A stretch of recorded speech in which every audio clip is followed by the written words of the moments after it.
अलमट्टीची पाणीपातळी 518.10 मीटरवर मर्यादा ओलांडली. सांगली पाटबंधारे विभागाच्या लेखी विनंतीला केराची टोपली. कृष्णा खोऱ्यातील पूरपरिस्थितीबद्दल पुन्हा चिंता. केंद्रीय जल आयोगाच्या नियमानुसार अलमट्टी धरणातील पाणीपातळी ऑगस्टपर्यंत 517.50 मीटरपेक्षा जास्त ठेवू नये असं स्पष्ट नियम आहे.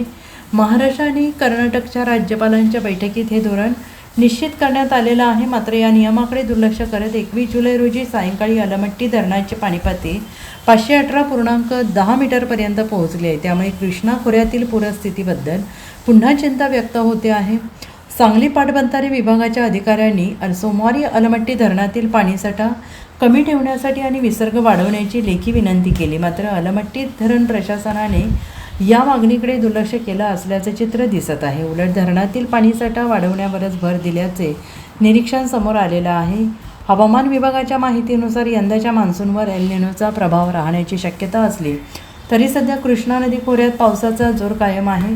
कृष्णा खोऱ्यातील बहुतांश धरणांमध्ये 60% अधिक पाणीपुरवठा झालेला असून आगामी काळात पावसाची तीव्रता वाढल्यास कोयना वारणासह अन्य धरणातून विसर्ग वाढण्याची शक्यता आहे. या पार्श्वभूमीवर अलमट्टी धरणात पाणीसाठा नियंत्रित ठेवणे आवश्यक असल्याचं सांगली पाटबंधारे विभागाने स्पष्ट केलं आहे.